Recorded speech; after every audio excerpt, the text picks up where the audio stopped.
Como é clima de Natal, é dia de Natal. Você passou pela ceia de Natal ontem, espero que com sua família e que tenha sido tudo maravilhoso. Mas hoje eu entro aqui nesse editorial falando com vocês de tema polêmico. Vamos falar do Papa? Vamos entender um pouco o conflito que está acontecendo aqui em relação ao Papa? Bora falar disso? Vamos entender o seguinte: a maior acusação que se tem hoje em relação ao Papa é que o Papa é esquerdista e que o Papa é comunista, que é declaradamente comunista. Teve até uma entrevista que ele deu a uma TV argentina, lembrando que o Papa é argentina, e ele falou abertamente que ele é comunista. Isso aí chocou grande parte da Igreja Católica. E aí tem uma discussão aqui, inclusive foi lançado até um livro que diz o Papa é ditador. E esse livro que foi lançado está causando o maior fuzuê. É um livro italiano, tá? Um livro que foi escrito lá na Itália e está causando um fuzuê tremendo. Vamos falar sobre isso? Lembrando que eu estou aqui para fazer a análise política da situação, a análise contextual da situação, e aí a conclusão quem vai tirar é você. Bora? Vamos lá. Uma das primeiras acusações é que o Papa está desvirtuando os costumes da Igreja Católica. E aí uma decisão muito, muito criticada aconteceu alguns dias atrás. Em decisão histórica, o Vaticano autoriza bênção para casais do mesmo sexo. A nova orientação está em documento autorizado pelo Papa Francisco, divulgado nessa segunda. A Igreja Católica diz que a autorização não muda a doutrina sobre casamento e padres podem se negar a fazer o rito. Ou seja, aqui é um instrumento amplamente polêmico dentro da igreja. Então, a decisão aqui foi de incluir aos poucos essa nova agenda, é aquilo que é chamada agenda woke, né, a agenda progressista, e essa é a maior acusação do Papa, de que o Papa cumpre totalmente, em sua risca total, a agenda progressista que é colocada por grande parte da esquerda no mundo. Mas aí é que ele não quis colocar isso como uma obrigatoriedade. Mas mesmo assim, grande parte da igreja não gostou. Em uma decisão histórica, o Vaticano afirmou na segunda-feira que passará a permitir que padres concedam bênçãos a casais do mesmo sexo.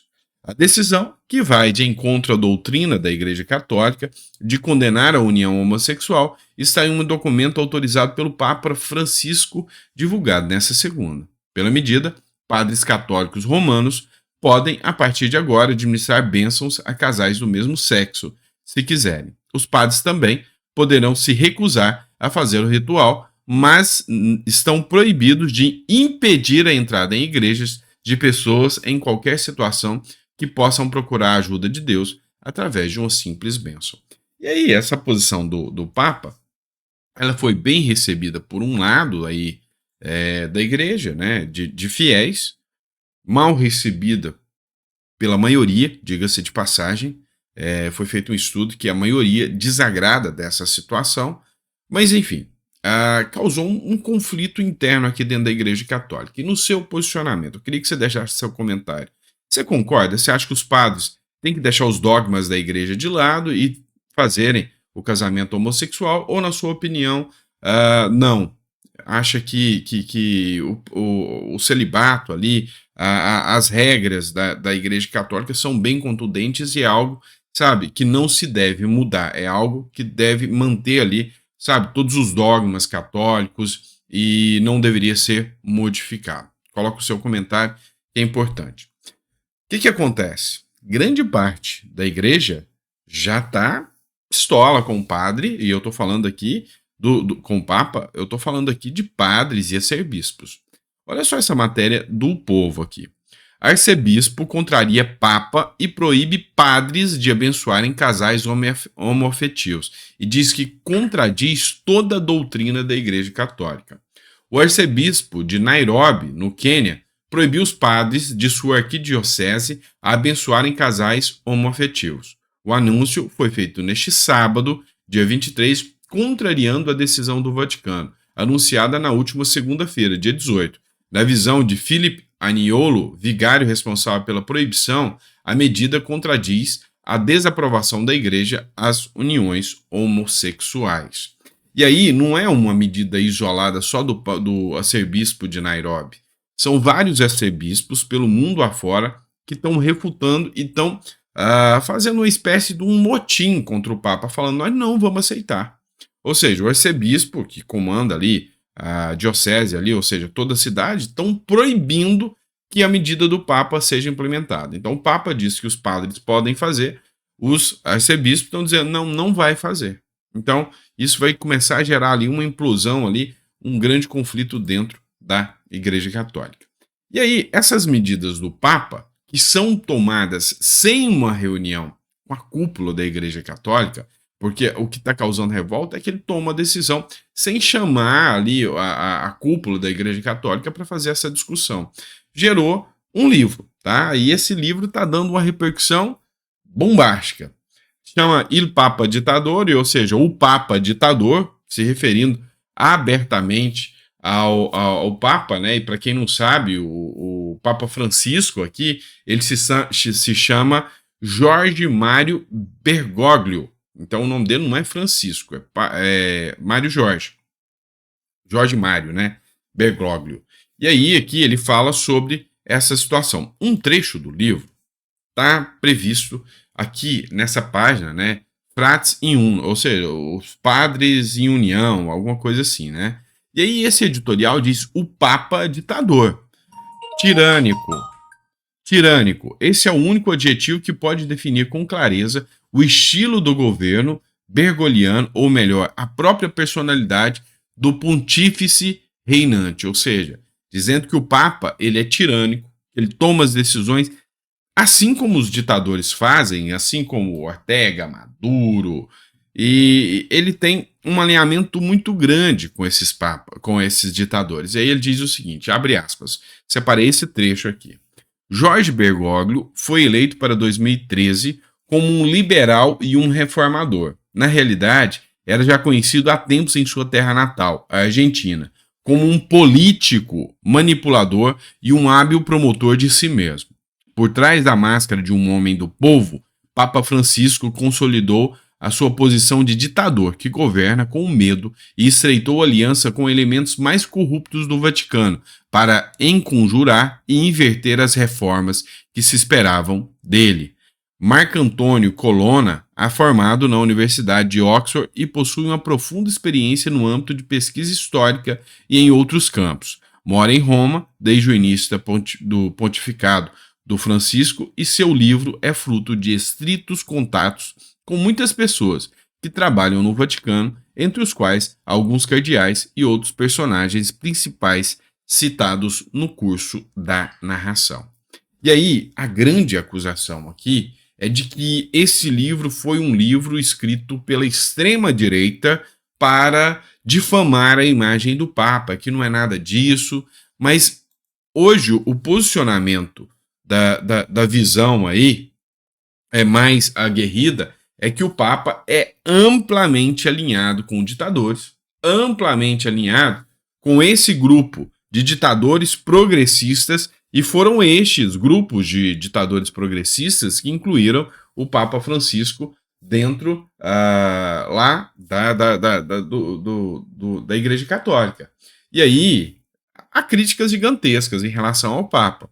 E aí, é por isso que a esquerda diz que é uma decisão da extrema-direita de escrever esse livro. Mas todas essas imagens que você vê aí são com figuras da extrema-esquerda, figuras ditatoriais, e talvez a cena que mais pega é essa que vocês estão vendo agora, onde ele recebe ali a foice e o martelo. Né? Então, assim, o Papa é o abençoador de esquerdistas. Né? Então, crítico ferrenho, inclusive, do Bolsonaro, ele é um abençoador de esquerdistas.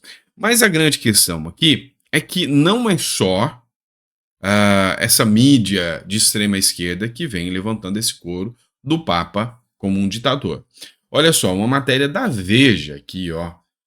Vilma Grinzinski, que é a colunista, ela escreveu o seguinte: o Papa é um ditador ou apenas um populista à moda argentina? vingança imediata contra o autor de livro que cobre Francisco de críticas indica que algumas delas, como a falsa modéstia, podem ser justas, ou seja, não é nada modesto. E aí vem a revista Veja aqui e fala, cara, o livro não é um livro de extrema direita, não. O que se percebe no livro é que realmente tem muito argumento ali, e argumento sério dentro do que o livro fala. A GZH, né, Gazeta aqui, Gazeta Gaúcha, que eu acho que chama esse site aqui, disse o seguinte: o Papa Francisco vai pedir a Lula ajuda com ditadores, Ortega e Maduro, e falar sobre a Ucrânia. Ou seja, o alinhamento ideológico do Papa é muito grande, tá? Muito grande. Olha só essa cena aqui, ó. Essa matéria aqui é um site que fala de igreja, né? A revolução da igreja em imagens, né? Que foi o título aqui. E aí, é isso aqui. Foi considerado um sacrilégio.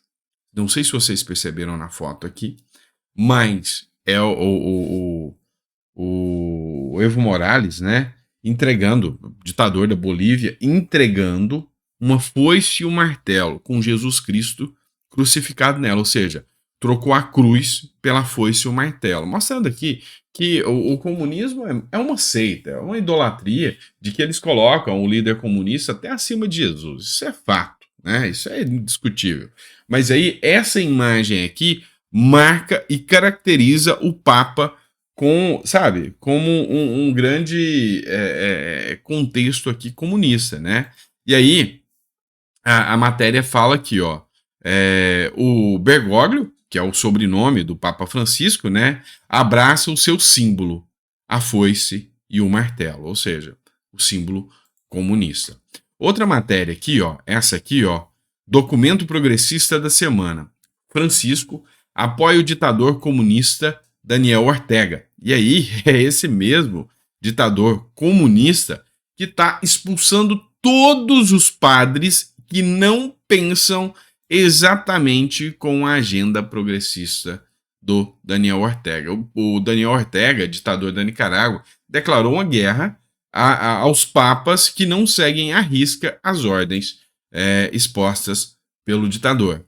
E aí, tá aqui também, ó, mais uma revolução em fotos da igreja, né? Ó, o Papa Francisco abençoa o ditador Maduro, aqui, ó. Pope Francis blesses dictador Maduro, né? Então, abençoando aí o senhor Maduro. Mais um aqui, Francisco se recusa a criticar o ditador Maduro. E aí as críticas do contexto aqui são de que o Papa foi colocado por ditadores para fazer a revolução católica, porque um grande conflito hoje, aqui dentro do Brasil mesmo, são os católicos e os evangélicos mais aguerridos, que não são muito fãs do governo de esquerda, do governo Lula, que são mais conservadores. Então é para fazer a reforma da agenda dentro das igrejas para excluir, né, esse conservadorismo de dentro das igrejas. Pois é o que diz o livro, é o questionamento da Veja, e eu quero saber a sua posição, já que hoje é Natal. Vamos falar do Papa aqui, né, que representa muito aí o simbolismo do Natal. E aí, é com vocês. Eu quero saber o comentário de vocês e se você ficou até o final do editorial. Tá bom? Grande abraço, fica com Deus e um final de dia aí, um Natal abençoado para vocês, tá? Que Deus te dê uma mesa farta nesse dia de Natal e, sabe, todos os dias da sua vida para você e para todos os seus entes queridos, tá bom? Grande abraço, fica com Deus e até daqui a pouco, se der.